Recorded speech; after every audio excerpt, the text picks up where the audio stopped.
And you know, every Thursday morning, how we do it, we start the conversation, and we know who is our regular Thursday guest in the morning. But today it is extra special. We've always had Shazmin go like, oh, you know, my husband this, my husband that, my husband this, my husband that. But then today we get to put a face to the name husband. So today we do not just have Shazmin in the building, we have the Banks in the building. Welcome to the show. Thank you. Thank you so much. Mohammed, it is beautiful to have you here. And it's such a pleasure to be here. Shaz, You look beautiful. that's how we're going to be the whole show, right? Yeah. The hands. It is such a great. No, it's okay. yeah. It's okay. It's okay. It's okay. So, husband is here, and we Yes. are happy. And this conversation, I think, is important because we get to hear from a man. And we get to hear it from Shazmin as well. But before nifanye hizo vitu zote, more kindly, please introduce yourself to the people.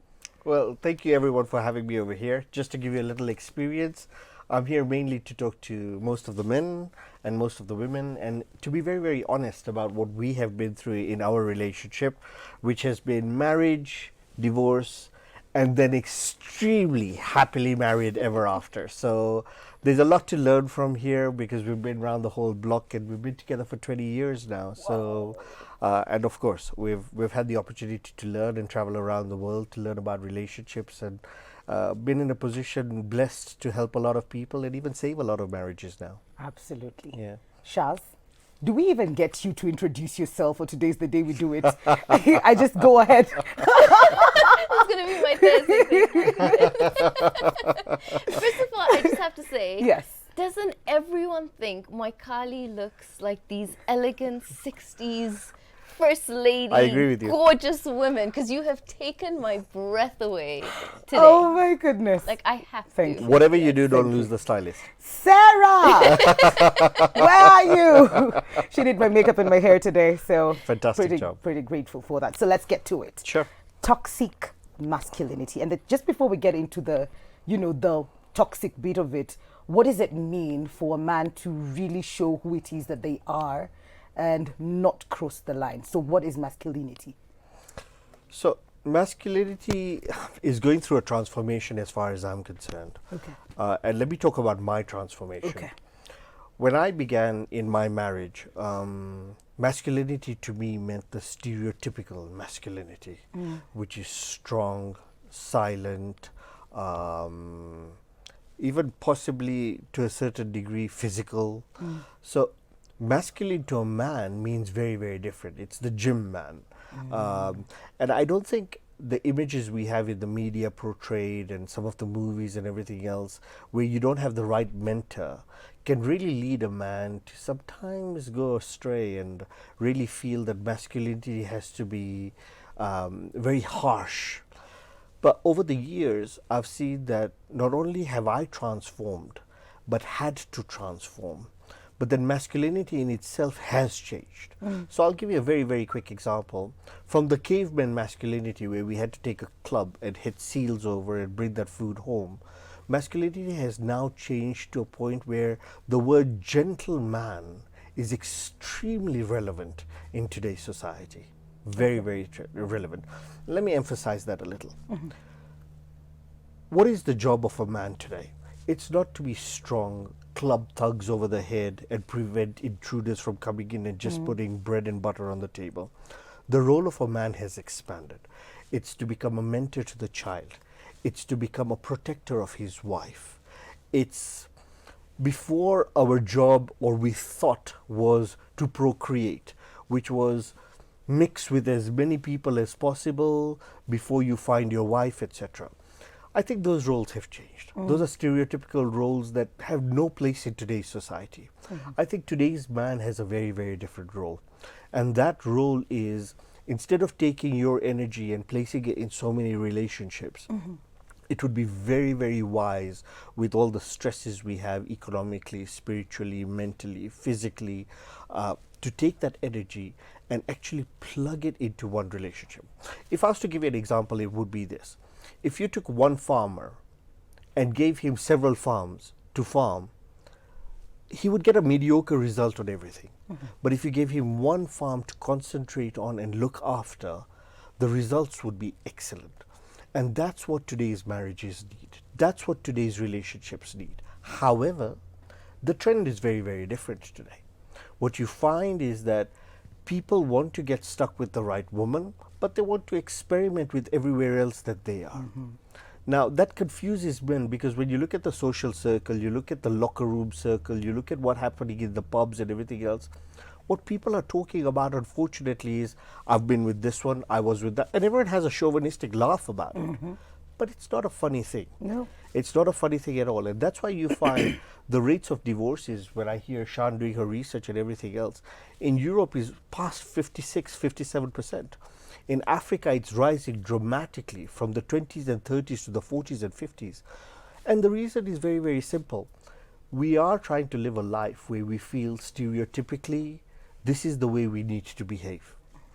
But deep down inside, when you look at a human being and you look at a man, we all have needs. And our women have needs.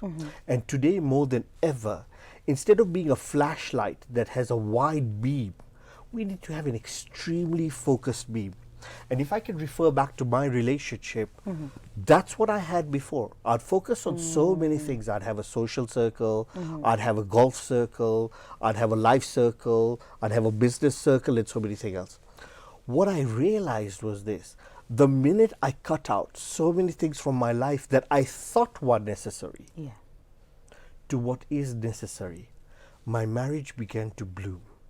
The investments of time, love, and effort started to bring back so much joy and happiness that I saw that in the quality of my wife's life, my personal life.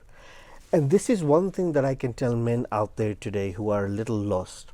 If you're watching this and you're a little worried about why your relationship is not having a quality result, then do listen to this. Spend quality time with your family. Invest in the right things. Understand what your wife and your children know. And I promise you one thing, the minute you put that effort into your family, the result is just beautiful. I think it's beautiful to hear this coming from a man, and also admitting that society had set some standards of what a man should look like, should be like, should behave like. And being at home was not the number one key, or tending to the family in terms of being there in an emotional way, you know, physically being there. It would be like, do they have a roof over their head? They're eating. They're eating. Watoto wameenda shule, we're good to go. But then again, the toxic masculinity now is something that we are very loud about, conscious about, and just to get the definition of that out there so that we understand what it really looks like. So toxic masculinity it comes from men having literally lost their own voices or never even having found it. They are told from such a young age, do not cry, do not behave this way, do not act like a girl, do not go into girly sports, do not wear pink, do not wear red. This is how you behave. This is how a boy should be. And if a boy wants to even explore or experiment a different sport or a different club, I'll give you an example, like my son.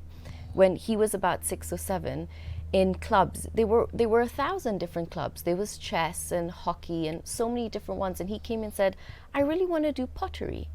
And I said, okay, I mean, if that's what you want to do. And then he went quiet and I said, why are you quiet? And he says, because I'm the only boy.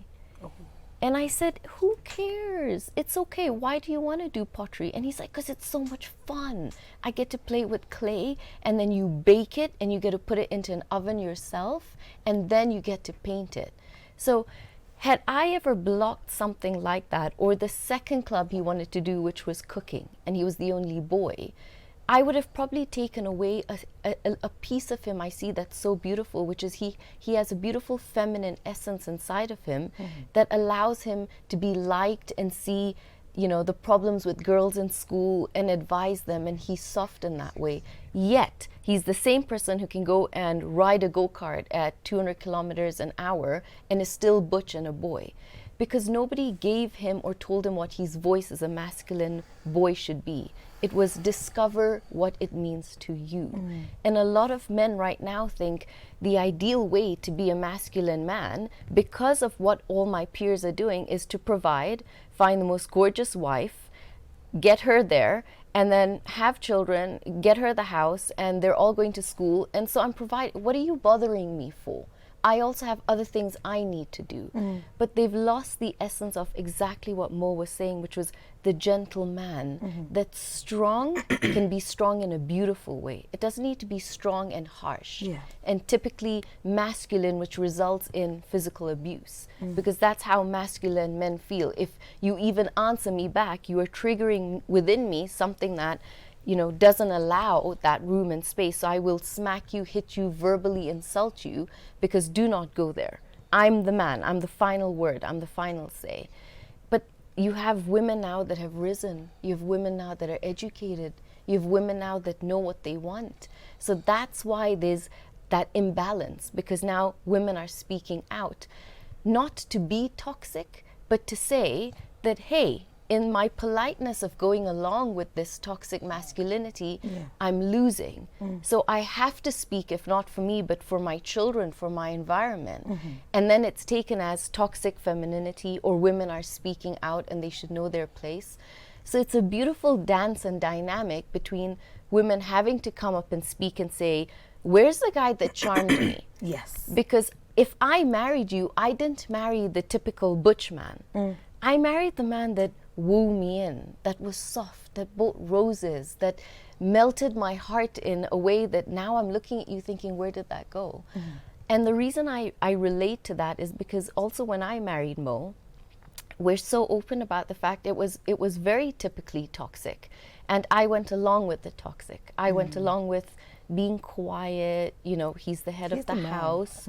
You have to see where he's going. He must know what he's doing, even if internally you don't agree with the way you're feeling or being treated. But then at some point when you start to find your voice, I realized there was a balance where suddenly now he would stop and realize, wait a minute, maybe I'm not right. Maybe somebody can guide me. Maybe soft feminine essence can guide me. So not a harshness, but bringing out a softness. And men need to realize to be masculine takes responsibility.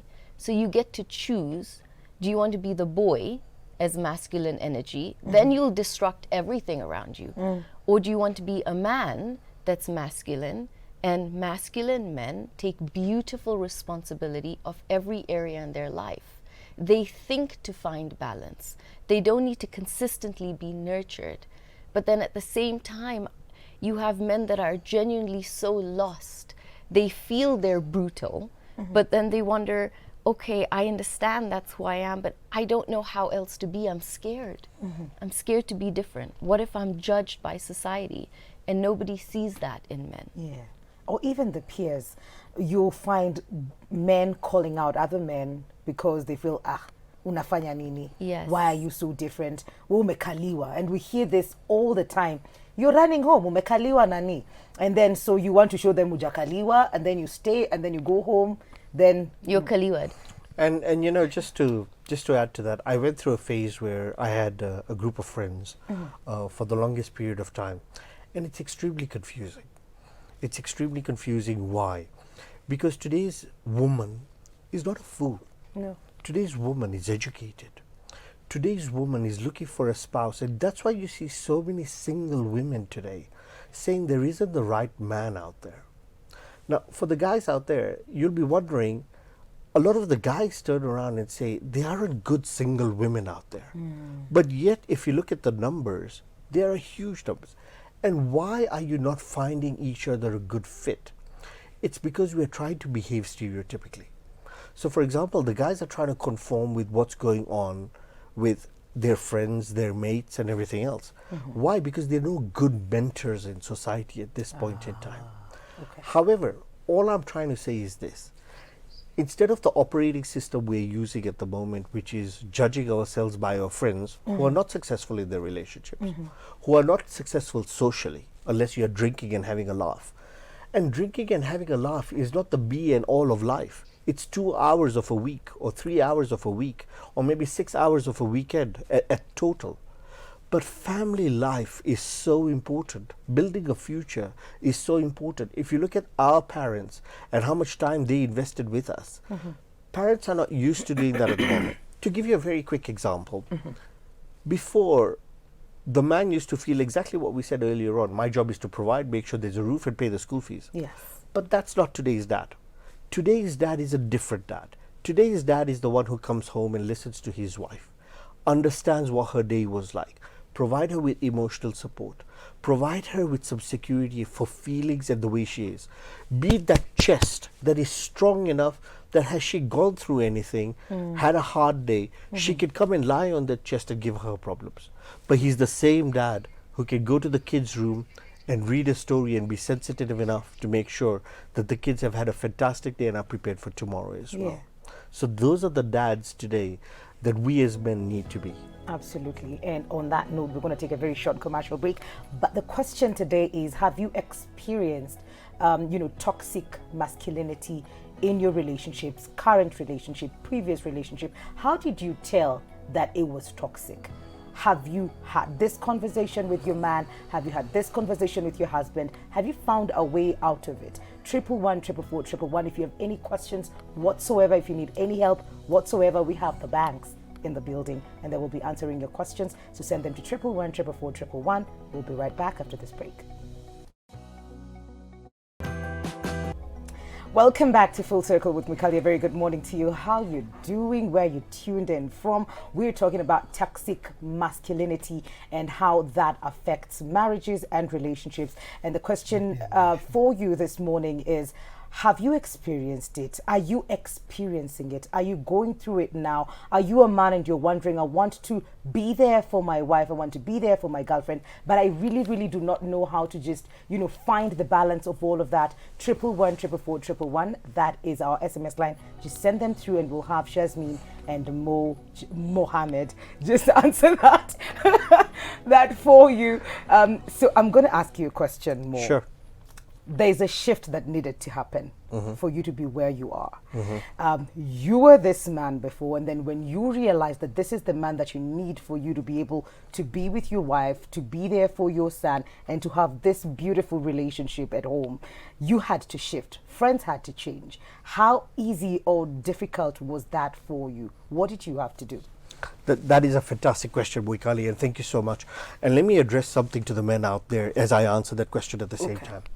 So the first thing you have to do is really reach deep down into some kind of sincerity within yourself. And the only way to do this is you need to block out every stereotypical thought that you have on how a relationship should be. Secondly, it's not like the movies at all. Okay. And thirdly, it's not even like our parents, because they came up from a different generation with a different level of education in our mothers and everything else. So you have looked for a beautiful, smart, possibly educated woman that you want to get married to, or a person that you feel is like to you.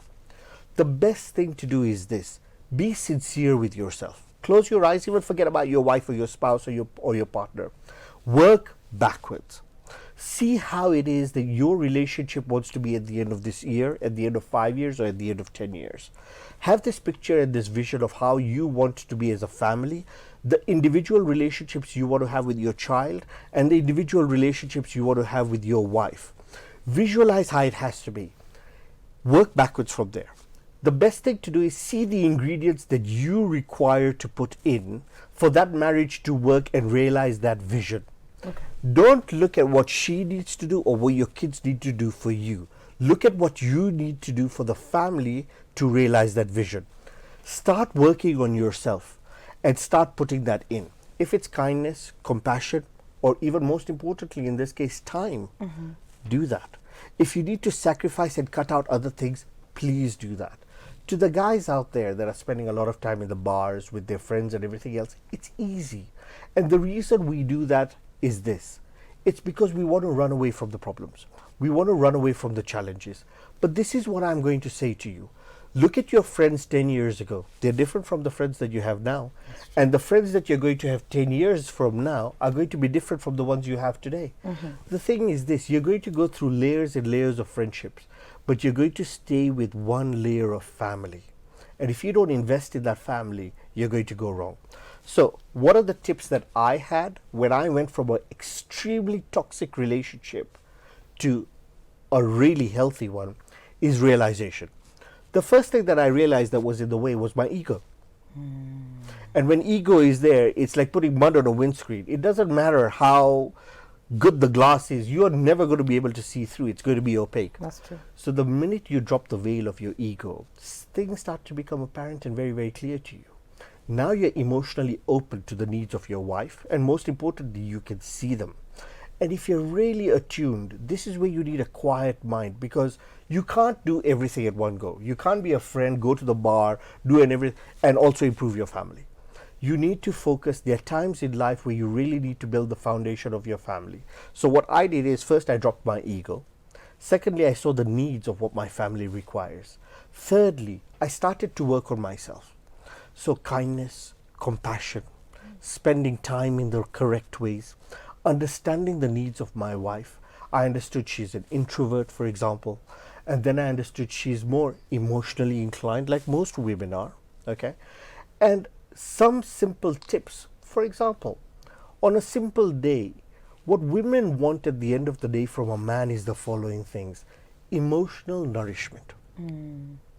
How do you give a woman emotional nourishment? It's so simple. Please do tell. One, when you spend time and you go home, I'll give you an example. I had a friend of mine who spent a whole weekend with his wife, and then they had a fight on Sunday evening. He called me on Monday, and he says, Mo, I don't understand my wife. I was with her the whole weekend, and guess what she said to me? I wasn't present. What does that mean? I was with her for 24 to 48 hours. I said, women want you to be there emotionally and mentally present. Now, men, for example, are very quick to want to solve problems, but we're not there heart-wise. If I was to crack a joke, this is what I'd say to the guys out there. Your wife, your girlfriend, sometimes wants a hairy girlfriend. That is so true. Yeah, so you've got to be the voice that can sit down with her, especially when she's going through her period or that difficult time of the month. Be there for her, be a little sensitive, understand her needs. And this is the thing that I say to a lot of men. You've got to be like Sherlock Holmes. Women are like the ocean.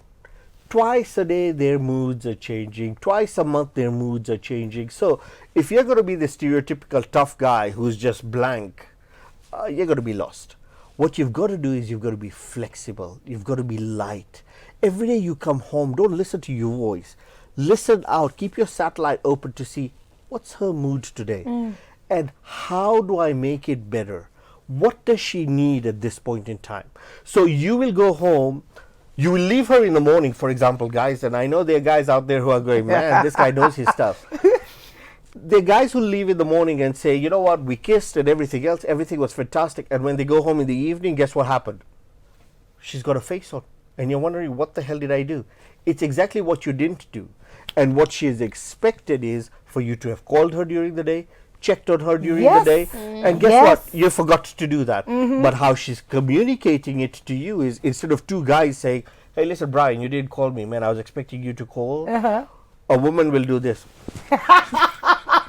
Do we all do that? No, not everybody, but it's generally body language. Body language is a very, very strong way. How is your day? Good. Yeah, exactly. It's one But word men, answers. yes, men have to listen to, and men are clever. Because men know when a woman says, yeah, it was good, with this expression, he knows, ask deeper, take off your jacket, breathe, let's spend a few moments to make good excellent. But they will take it as face value and go, I'm so happy, that's great, and walk away. Now come and ask her and that's again. not the moment, by the way, you take to run to the bar. No. Or for an emergency at work. No. That's the moment you turn around and you get into the challenge and you say, hang on, sweetie.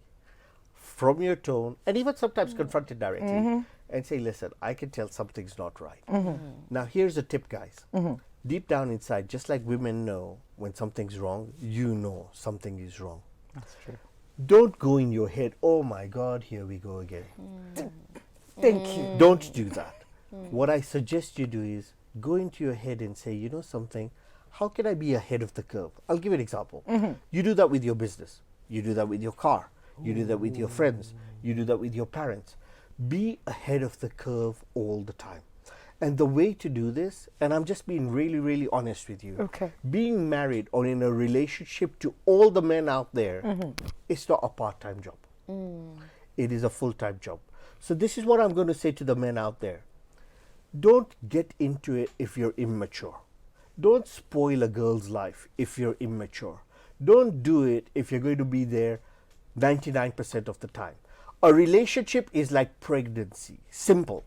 You're either pregnant or you're not. If you're going to be dedicated to a relationship, be in it fully or just not bother at all. Yes, Because if Lord. you're not there 100%, you might not even be there 1%. Shaz, do we need you for this show? Are you okay? The reason I'm so quiet is because I'm like, there's so much value for men Yes. listening to it Yes. from a man instead of men listening to me saying she doesn't know. And then I know men are saying she doesn't know, so I'm already counteracting it for them. Yeah. This way you can't argue with him. No, you can't. Yes. This is a masterclass. Una charge pesanga pevi.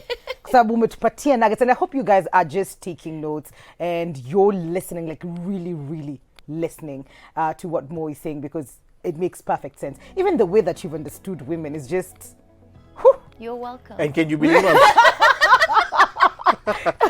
and can you believe we are still going to school on how we Yes. can change our relationships Yeah. and everything else? Still are? We Oh, yeah, every actually day. started a course together last week on how to build more sensual energy between the two of us. So how we could grow and take our relationship emotionally to a deeper level. Indeed. Indeed. We have questions. Are And you we're guys here ready? to answer them. Great. So here we go.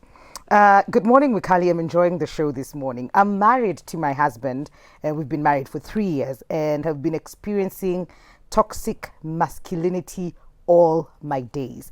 Can't deny he is so responsible, hardworking, and a provider indeed, but his masculinity is a put off for me, and it's graduating daily. In fact, I'm contemplating to leave him, but before that, I'm seeking help. How can I save our marriage? How can I make him see and understand that he has toxic masculinity? And this is a beautiful question to just look at it the other way, to just help the woman, help the man. Okay, so to the lady out there that asked the question, thank you so much for writing it. And by the way, you're helping a lot of other women to also answer this question, so thank you very much. Let me tell you what my wife did, okay? Because I was blind. And here's the thing, a lot of men feel if I'm strong, directed, I'm the military general and everything else because my father was like this or my uncle was like this, and their marriage worked out for 45 years, I'm on the right track. The thing is, they're not. And here's the other thing, sometimes men are lost. And what you'll find, even men don't realize this, is that that front that they've put on, inside, they're like a crab. They're really soft and they're really scared themselves. There's no manual to marriage. So sometimes this masculinity that you see is just a front of protection for himself. The best advice I would give you, ma'am, now that you've written in, is this. Go someplace nice and quiet and reach out to his inner child. Because inside that beautiful, strong man, there's another side of the man that is soft, emotional, that cries at deaths, maybe cries at some advertisements, feels softness when he sees beggars, listens about widows and even wars. Reach out to that man inside and just speak to him very, very softly. For that, you've got to set the mood. For that, you've got to come down to a level of sincerity and honesty. And you can't do that over a burger or a hot dog. You need to take some time because you know what? You're contemplating a really big decision, which is to leave him, which is not a joke. You need to be really, really honest with him, and your language has to be perfect. So what you've got to do is you've got to be very careful how you navigate this when you're speaking to his mind and emotions, because for him to go into lockdown mode straight away and say, no, you know, this is not possible and we can't talk about these things is very, very easy. So how do you do it? Create the right mood, take some time, make him feel very, very safe. Let him understand that the reason and where you're coming from is for positive change. Now I'm going to say something to you, ma'am, that you may not even believe. Your husband may actually be very, very tired of being Arnold Schwarzenegger all the time. Maybe there's a part in him that's dying to be emotional, that's dying to love you, but he just doesn't know how to unlock that. So before you make a premature decision of wanting to leave him, make an effort. Sometimes men themselves don't know how to unlock the softwareness within them. So what do? Speak to people like Shasmin, educate yourself, learn. Before you give up, find different ways of unlocking that softness within him. Spend some time within him. There's a reason why he's being so masculine. Get down to the core of it. But when you unlock that softness between you and him, you may be shocked what an amazing man there is hidden in there. And I wish you the best of luck on that. Mo, the coach is on, on. And keep sending your questions. We're going to take a very quick commercial break. When we come back, the banks are here to answer all of your questions. Have you experienced toxic masculinity in your relationship, in your marriage? Have you handled it? Do you know how to handle it? Do you have questions around how to go about it? 111 That is our SMS line. We'll be right back after this break.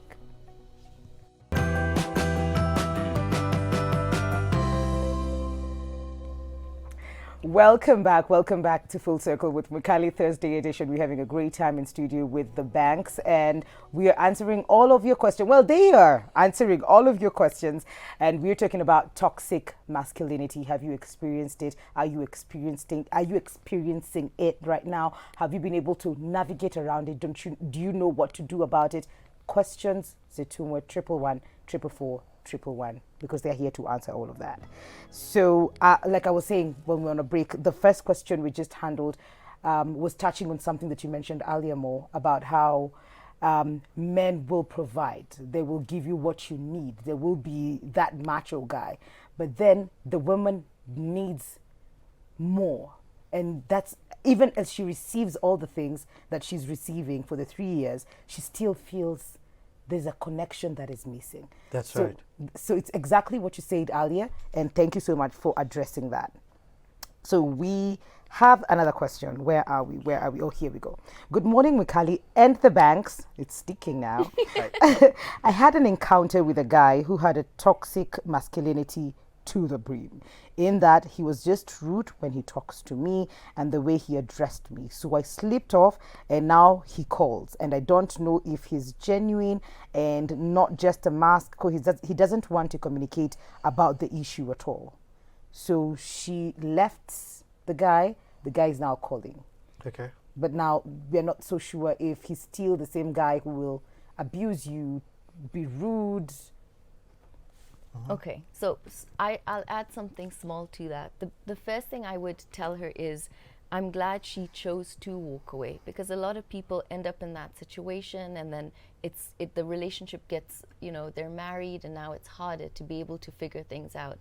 When it comes to a man behaving that way, the fact that he's now chasing you, even though it's something a lot of women won't see, that's the soft side of him. That's the side of him he's going against the grain of.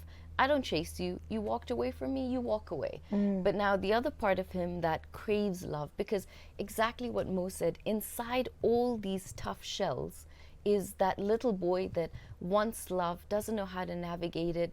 Love came so easy to him from his mother. He never had to do anything. I mean, as a baby, you poop and people love you. It's so easy to be this man.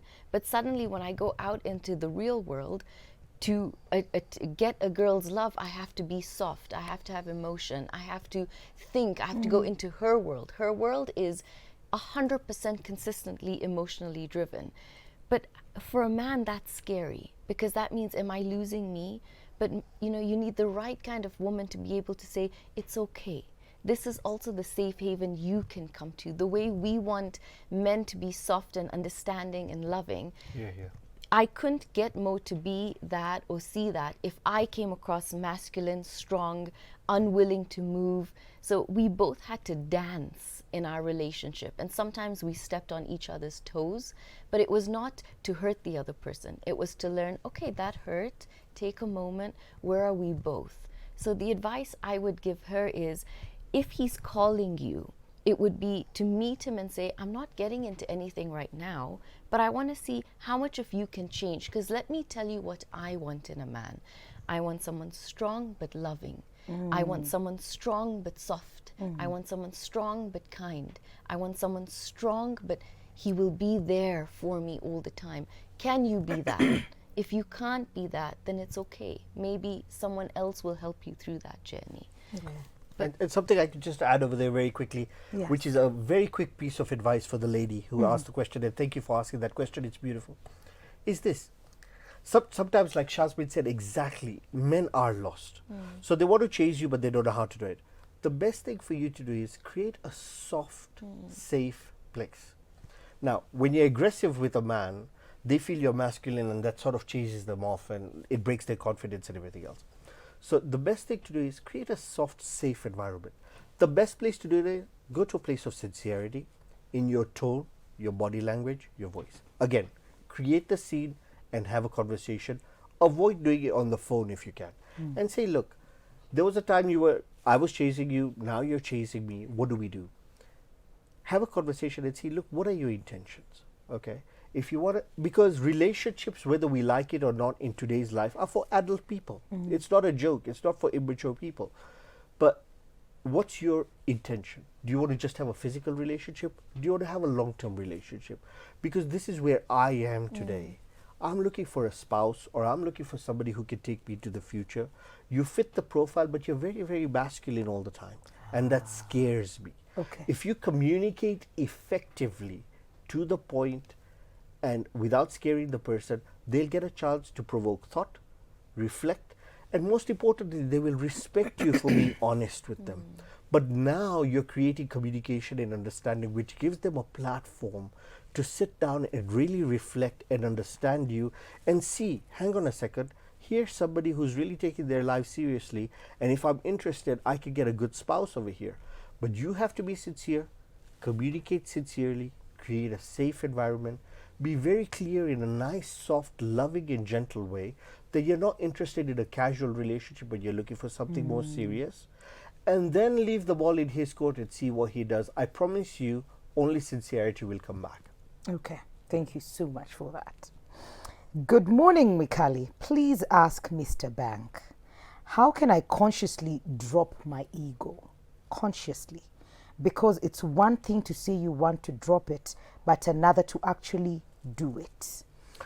Wow, I'm assuming that's a gentleman Yes, who's it asked is that a question. gentleman. And let me tell you something. First of all, allow me to applaud you for even being in that beautiful position and being open enough to ask a beautiful question like that. And thank you for that. By the way, whether you like it or not, you're on a beautiful journey to change your life completely. So how do you drop your ego? Very, very simple. It's not complicated, but it's not as easy as switching on a switch as well. What you do is this. Spend some time with yourself, okay? Look at the life you've had so far. And look at the life that you want. And if you see what is preventing you over here, there are certain traits. For example, stubbornness, interrupting, rudeness, pride possibly, not wanting to lose arguments. So these are some of the things that you'll feel that you're egoistic about. What you should do is try and see your life without an ego, okay? So if you look at your life without an ego, like for example, I saw my life without an ego, and it meant listening to my wife. It meant possibly agreeing with my wife instead of being right all the time. But here's the odd thing. When I started listening to my wife, I realized that some of the times she's right. Some. We're on air, we can't lie. Most of the time she's right. This is for the journey home, okay?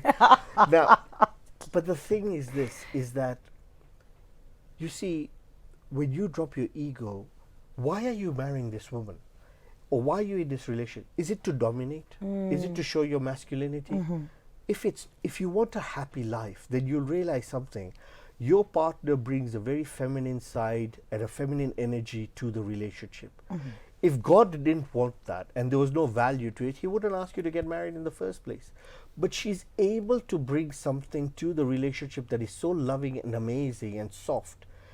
You just have to open up the satellite and listen to it. Number two, if you drop your ego, which is simply by making sure that you're very open, very, very soft, listening, And how you do this is listen to a few of these of some of the coaches on YouTube. Try and get a personal coach if you can. Try and get a gentleman as a mentor if you can. Okay, and see how that works out for you. More importantly, the best place to do it is in a very, very sincere, quiet place within yourself. And if you really listen to your heart and mind and bring it into one, you'll be able to lower that ego very, very quickly, very, very fast, and see the differences that you can make. Great. Thank you. Aha. Good morning, Mikali. Happy to see the Banks in studio today. Pleasure. My husband is insecure about the fact that I earn more money than him. End month, he gives me silent treatment, even when I sacrifice to do shopping. What can I do to balance the skills? And I can't quit my job. Is this a form of toxic masculinity?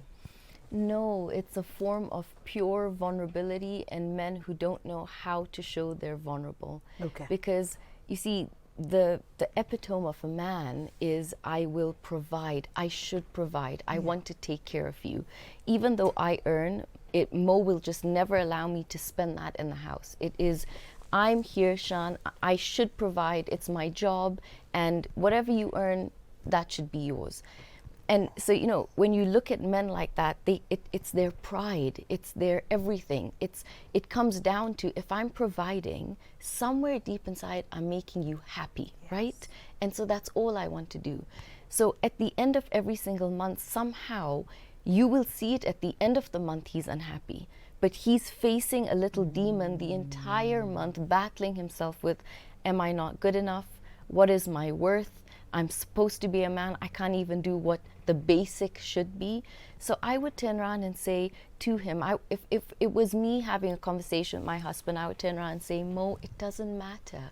It doesn't matter to me. If it means it's more comfortable that, you know, this money comes into a joint account and we're able to look after the house together, how can I just make sure you're okay?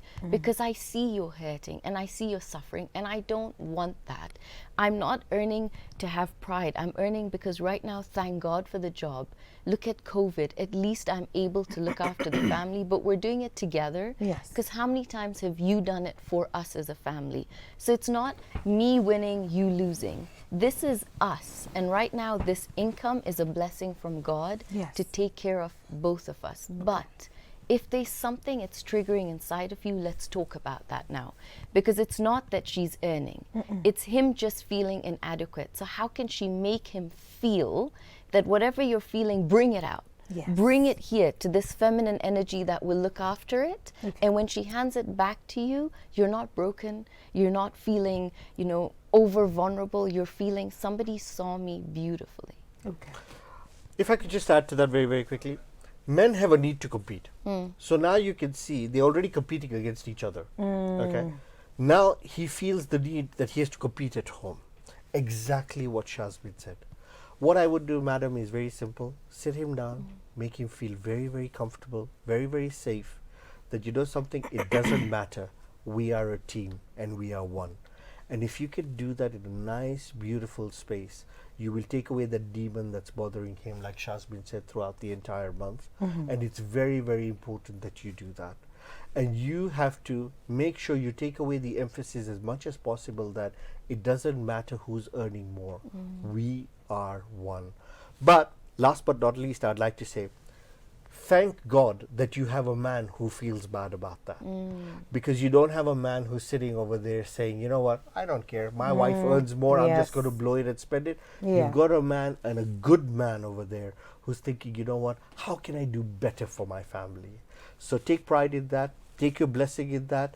And just be a team and make him feel part of the team. Make him feel soft and comfortable and safe. And like Shazmin said, that demon will disappear. Great. We have about 3 minutes. So time for one more question. Which one? There's so many. Okay. Hi, Mikali. I'm married and working. We work in the same bakery with my hubby, where I'm a baker and he is a supplier. I'm so toxicated because when he comes home, hakuna hata salamu. He greets the works instead. Like Jana, I was seriously sick, but he did not even ask me what was wrong. I felt so tired. I have no one to share my pain with and worry. Aki, help. So they work together, but then why? What was that? That is because we work together. Yes. So in a couple of our businesses as well, Mo and I, it's such a beautiful scenario because I really feel and I understand it, because when I joined Mo a couple of years ago, Mo was, typical man. Like, I'll wake up, I have breakfast, then I'm out of the house and I will come home and eat in the evening. But now you have a female that's now working with him, and at 1 o'clock I'm kind of like, are we not having lunch? I'm so hungry. And he's thinking, that's an hour of work time. Do you understand how much we could do in that? But the biggest thing I have learned is to talk. If you are not talking to your partner, if you have to say it 5,000 times, it's okay, because women end up feeling resigned.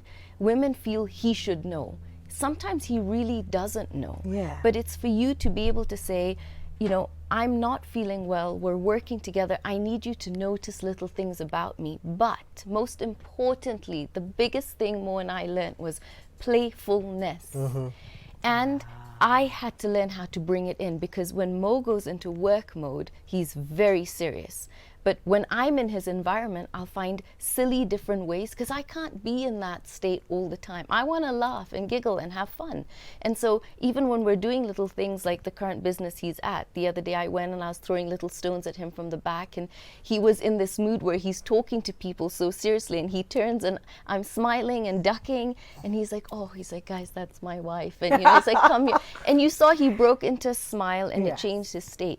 So sometimes we're waiting for men to just know everything, fix everything, and be perfect. But sometimes we have so much inside of us to be able to bring it out for them and talk. Tell him, this upset me. I would like this from you. Sometimes black and white it, instead of I'm sick and you're waiting for him to be perfect, sweep you off your feet in your illness. Tell him, this is what I want from you. Could you please do this for me? So you both learn to win. Great. 30 seconds. Do you have anything to add? Yes, I have actually tips for women today. 30 seconds. 30 seconds. I'll do it in 20. Great. For the women out there who are listening, remember one thing: if you're in a toxic relationship, it's usually men who have just taken a line of defense. But very, very quickly, and you may think, okay, Mohammed, this is stereotypical, but it's not. Men are looking for a safe place. Men at the end of the day are looking for love. Men are looking for happiness as well. And they go through a lot during their day. They go through a lot during their lives. They're strong, yes, but they're weak as well. If you can be that beautiful, sincere place of support, I promise you one thing: what you will create is a strong, shining knight in armor who will go through hell and heaven to look after you. Give him that love, connect, be soft, be in your essence, reach out, and watch. That man will sacrifice everything in the world for you. Ladies and gentlemen, that was the Banks. Thank you so much. Thank Such a you for pleasure to be having here. us. Thank you so much for having us. Lovely. Lovely, lovely, lovely. So it's official, we'll do this again. Yes. Yes. Great. Welcome to the team, Mo. I You've started always this been one. part of the team, so we don't know who'll take pictures today. I've always been part of this team. Yes, you are always part of the team. Thank you so much. We're going to take a very short commercial break. We will be right back. Don't go too far. This is Full Circle with Mikali.